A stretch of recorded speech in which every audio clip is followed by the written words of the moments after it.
I wonder. I wonder where pencils come from. I wonder how they're made. Hello, boys and girls, and welcome to week 2 of online learning. I hope you had a good week last week going on the virtual tour of the museum. This week I'm going to send you on another tour, but it's a little bit different than last week's. I also want to pre-teach to you a comprehension strategy talking about nonfiction text features. It's something that I do a lot of talking about in 3rd grade, and then I ask you to apply in 4th and 5th grade as well.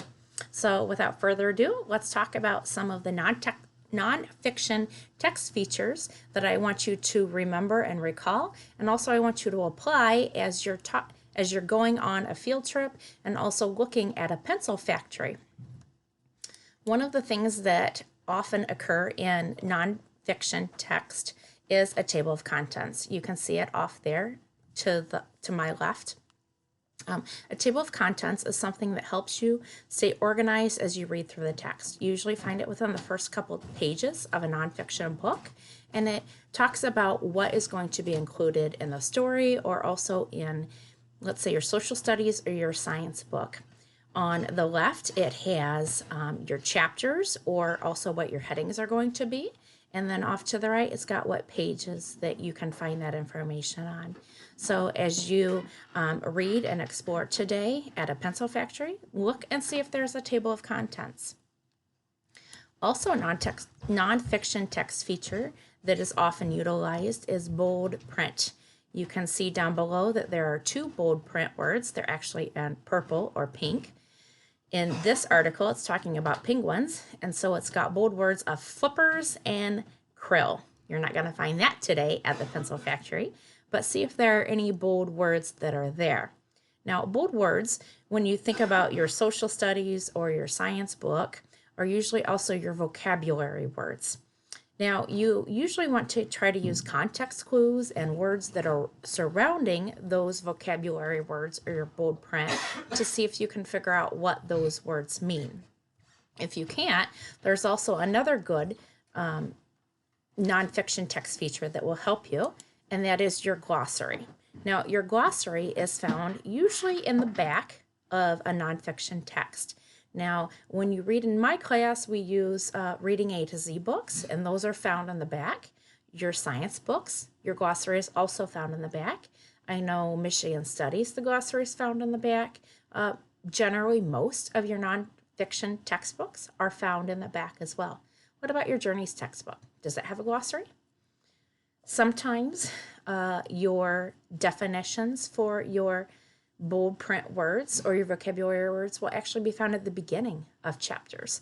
I know in the Journeys textbook, that's where your vocabulary words, their definitions are found. Another nice feature of nonfiction text are photos, something that just really makes the text come alive. Another nice reason why authors like to include photos or pictures in their nonfiction text is that it helps you actually visualize what's happening and what's going on. Think about picture books, books that aren't really real, but they're made up.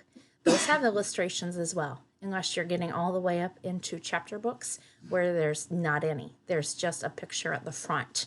So again, photos and pictures actually help that text come alive. It helps you see what's going on.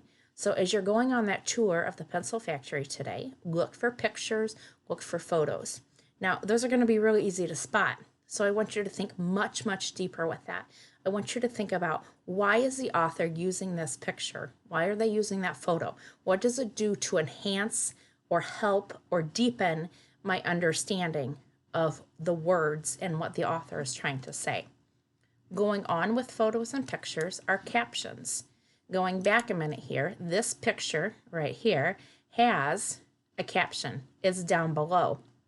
And the captions actually are just a label. Label is another word for caption. It actually tells what's going on in the story. The caption tells what's going on with the photo. Some photos, it's very self-evident. You can actually see what that photo is telling you. Sometimes it's not quite so obvious. And so, again, the author will use those photos to enhance the meaning and the caption to actually tell you what's happening with the picture. Going along with captions then are labels. Labels are just what they sound like, and you can see that from the text, or I'm sorry, from the picture as well. A label is going to have a couple of words. It's not necessarily sentences with arrows pointing to where you need to look, again, to enhance what's going on in the picture. So those are the things that I want you to look for as you do your assignment for me this week. Not all of those things will be present, but I want you to look for those. Your assignment then is twofold. One is that you're going to do some reading and or some listening as you go on a tour of a pencil factory and actually find out how pencils are made. I found this fascinating because there's some science behind it and some engineering. And you know, my husband's an engineer and my son is an engineer in the making. It's also a pencil factory that is actually here in the United States, and not very many pencils are made in the United States anymore. So I also found that fascinating. So you're going to do some reading and some listening. And then the second thing that you're also going to do for me this week is you're going to look for some of those nonfiction text features during your reading / your tour of the pencil factory. And I want you to write me a paragraph about those nonfiction text features that you find. Again, not all of them will be there, but I gave you 5. I'm looking back. 1, 2, 3, 4. I'm sorry, I gave you 6. And I want you to see how many you can find. And then I want you to write me a paragraph about that. Now, remember, a good paragraph has a main idea sentence and then detail sentences as well. So a good main idea sentence would be, this story included 2 nonfiction text features. And then you're going to tell me one of the text features that it included was photos. And then I want you to give me some details about why the author used those photos or how those photos helped enhance your understanding, helped you understand the story better. So a good paragraph is going to include a good 5 to 7 sentences, and I can't wait for you to turn those into me. Please email them to me, take some pictures of them, and send them my way. I really miss getting to read your guys' work. So let me show you how you can access that off of the Google Slides. So hold on with me while I show you what that looks like, okay? So bear with me a minute here, please. All right, this is a brief version of what it's going to look like. You're going to link off of here. And this is where it's going to take you. This is a Scholastic Science Spin geared for grades 3 through 6. And you have a couple of different options of how you actually read this text. If you just scroll down here, you can actually read it in paragraph form this way.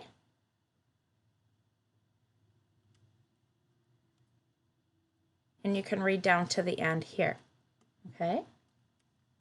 If you choose to read it this way, there's a nice video right here. It's a little over 4 minutes long, and it's got some additional information that is not in the paragraphs. There's also some vocabulary words here that I'd like to show you. It talks about mechanical engineers. That's what my husband is. It's someone who designs tools and machines to solve problems. Never knew that was part of making pencils. Simple machines, tools that make it easy to move objects. A wheel and axle, a circle and post that rotate together. This doorknob is a wheel and an axle because there's actually a post in there that the doorknob rotates around. And then an inclined plane. It's a slanted surface like a ramp that makes it easier to move objects up and down. All of those vocabulary words are going to be here. So again, you can read this straight down through. There's also an option for you up here at the top to actually listen to it. Now I don't have my recording set up, so if I click on this, you're not going to be able to hear it through the video, so I'm not even going to attempt that for you. But again, you can click here and it will read it to you. So you can read it straight down through, you can listen to it. Now if you don't like the format of this, you can click here and you can open it in the magazine view.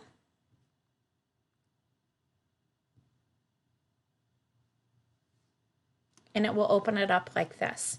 Now this is more like what you would see if you were reading it at school, okay? And then you can read it straight through here. Look here. This was a nonfiction text feature. And then over here is page 3. And back on my slide, over here, I do want you to take the quiz.